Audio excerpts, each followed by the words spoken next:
Hello everyone. In this third video on the apparition of Our Lady at Fatima, Portugal, I will provide the content of the message from Our Lady during her third apparition on July 13th, 1917. It is during this apparition that she reveals secrets and prophecies about the fate of nations, which still intrigue and fascinate many Christians today. On this July 13th, Our Lady then said to the children, "Sacrifice yourselves for sinners, and say often, especially when you make a sacrifice, O Jesus. It is for love of you, for the conversion of sinners, and in reparation for the sins committed against the Immaculate Heart of Mary." The sacrifices are, of course, the offerings made according to our state of duty, meaning all the good deeds and duties we loyally perform according to our family and social situation. They are also the sufferings we offer to God. The conversion of sinners is what we wish for so that they stop harming other people while saving their souls from hell. With each of our offerings, we should therefore recite this prayer to seek divine mercy, hoping that with each of these prayers, crimes or other serious misdeeds are prevented thanks to it. It is after the teaching of this prayer that Our Lady reveals what is considered the first secret or the first part of her secret. She shows the children what hell is.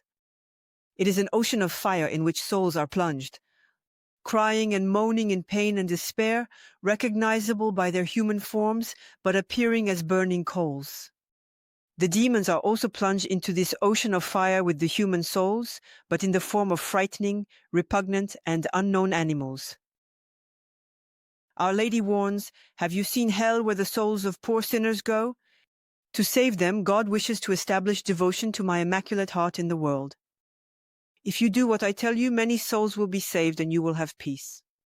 The war is going to end. But if people do not stop offending God, under the reign of Pius V, another one will begin, even worse.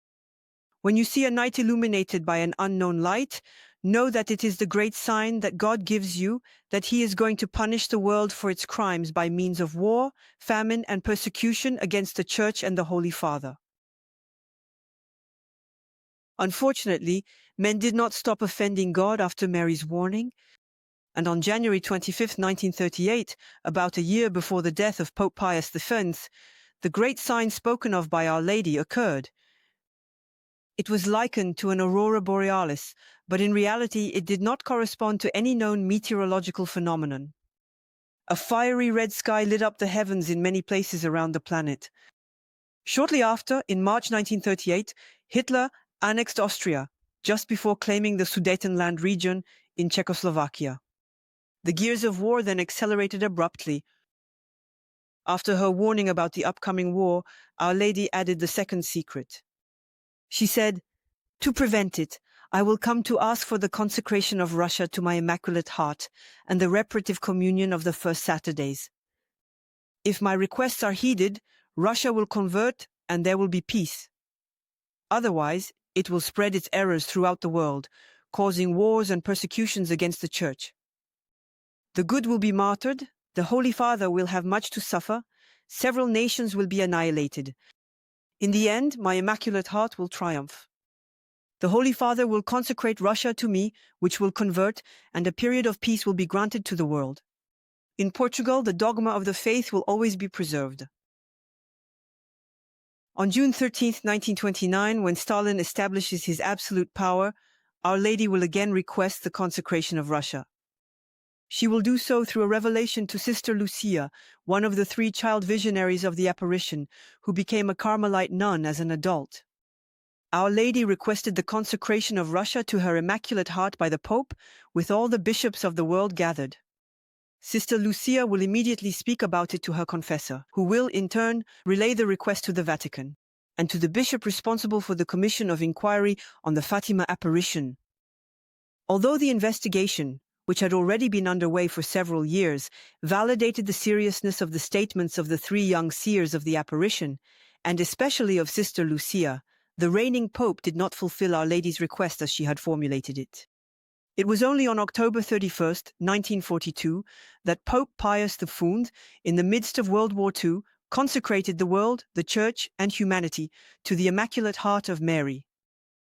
This still did not exactly meet Our Lady's request, who wanted a consecration of Russia specifically and not of the world in general. But, evidently, the establishment of a consecration to the Immaculate Heart of Mary was sufficient to produce its effects. From that date, the course of the war suddenly shifted, and Hitler's Germany was led down the path to defeat. In 1984, Pope John Paul II summoned all the bishops of the world and consecrated the entire world to the Immaculate Heart of Mary. He made an allusion to Russia without naming it directly, not for political reasons, but to avoid reprisals against the opposing Solidarity Union in Poland. The sincerity of the approach seems, in any case, to have been accepted by God and by Our Lady. Because 5 years after this consecration, all the Soviet regimes collapsed simultaneously in peaceful revolutions. We know of few, if any, revolutions that occur without fighting or massacre. So, one might wonder why the Holy Virgin warned the world about the atrocities that communist Russia would commit, but did not specifically mention the rise of Hitler to power, which was the main cause of the outbreak of the Second World War. One might assume that this is because communist regimes lasted much longer than Nazi totalitarianism and therefore caused more deaths, but above all, many more persecutions against the Church. Moreover, Hitler's rise to power was supported by the high finance world of the time. They wanted to use Hitler to fight Stalin's communist Russia. Nazi Germany is therefore in a way a consequence of communist Russia.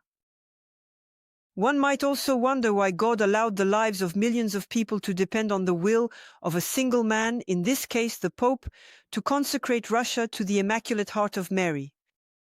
At first glance, this may seem very unfair. Moreover, Sister Lucia herself asked Our Lady why Jesus does not carry out the consecration of Russia himself. Our Lady replied to her that it is because Jesus wants to establish and spread devotion to his Immaculate Heart throughout the world. Our Lady's response suggests that devotion to her Immaculate Heart is a form of worship that must yield its effects, in a much broader context than the fight against Stalinism, and it must produce its effects worldwide and for all eras of history. Mary already holds glorious titles such as Queen of Peace, Queen of Heaven, Queen of Angels, Mother of the Church, and this for a very long time. The Christian world did not wait for this request from Jesus in the 20th century to sing Mary's praises. So why this request? Just at the time of a world war? Why was this request made at the precise moment when humanity possesses the technological means to destroy the entire world since the scientific and technical boom that began in the 19th century? Why has there been such a significant number of Marian apparitions since the 19th century? It is quite possible that the prophecy of Saint Louis-Marie Grignon de Montfort, this great apostle of Mary, is coming true in our time. For him, Jesus came into the world through Mary. He must return to the world also through Mary.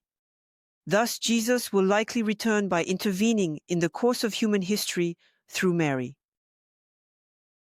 Devotion to the Immaculate Heart of Mary is the key to allowing the Christian world to survive the great destructions brought about by Saint.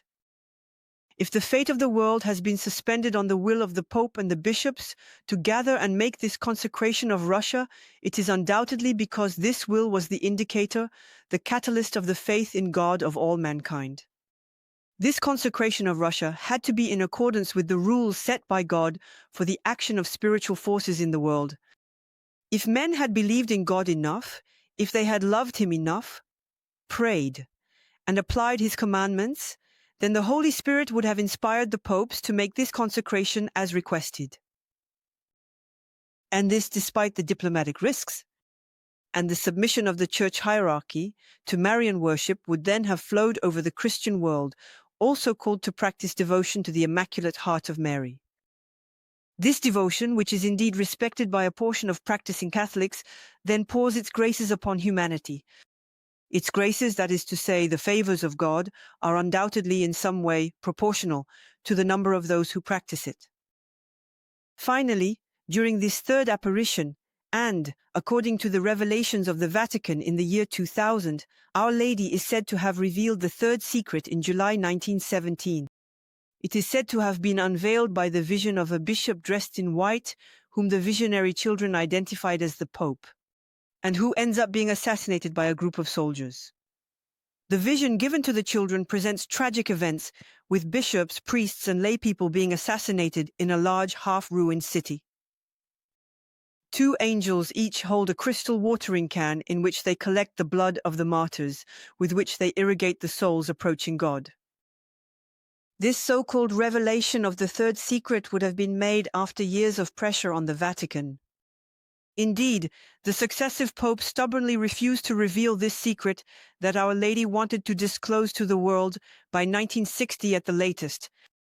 The secret could have been revealed earlier, if Sister Lucia, who was its custodian and had written it on a sealed document, were to die before that date. In 1943, while she was seriously ill, she wrote the third secret in a letter archived at the Vatican until 1960. Subsequently, Popes John XXIII and Paul VI read the secret and resealed the envelope, refusing to disclose the secret. Pope John Paul I will pass away after a reign of only 33 days. It is ultimately Pope John Paul II who will claim to reveal this famous third secret that put the Vatican under pressure from the Catholic world. For decades, the Vatican's guilty silence indeed allowed for all sorts of hypotheses. Finally, Pope John Paul II published a text presented as the third secret in the year 2000. John Paul II, who was under a lot of pressure from the high-ranking officials of the Vatican, claimed that the secret actually alluded to events that had already passed by the year 2000, namely the trials faced by the Pope, which were realized with the failed assassination attempt against him on May 13, 1981. He had been injured, but survived. John Paul II would say that he felt an invisible hand deflect the bullet of the Turkish terrorist Mehmet Ali. This prompted him to reread, at that moment, the third secret of Fatima. It should be noted that the assassination attempt against him took place on May 13th, and it is also on May 13th that the apparitions of Our Lady of Fatima began. But why would Our Lady have given her secret in the context of a spectacular miracle, commonly called the Dance of the Sun, if it was just to warn of a failed assassination attempt against a pope? Why give the deadline of 1960 to reveal the secret if it concerned an event from the year 1981? It is not coherent. And the third secret of Fatima surely had nothing to do with the assassination attempt on John Paul II. It is the fervor of John Paul II's devotion to the Virgin Mary that likely saved him from the assassination attempt. Or perhaps it is because important things remained for him to accomplish during his pontificate, necessitating that he stay alive. What will interest us in the continuation of the Fatima story, in the next video of this series, are the last messages of Our Lady, leading up to the climax of the famous miracle of the dancing sun. Thank you for listening to me. Feel free to like, share this information, and why not join us in the non-virtual world? Have a good day, and may God bless you.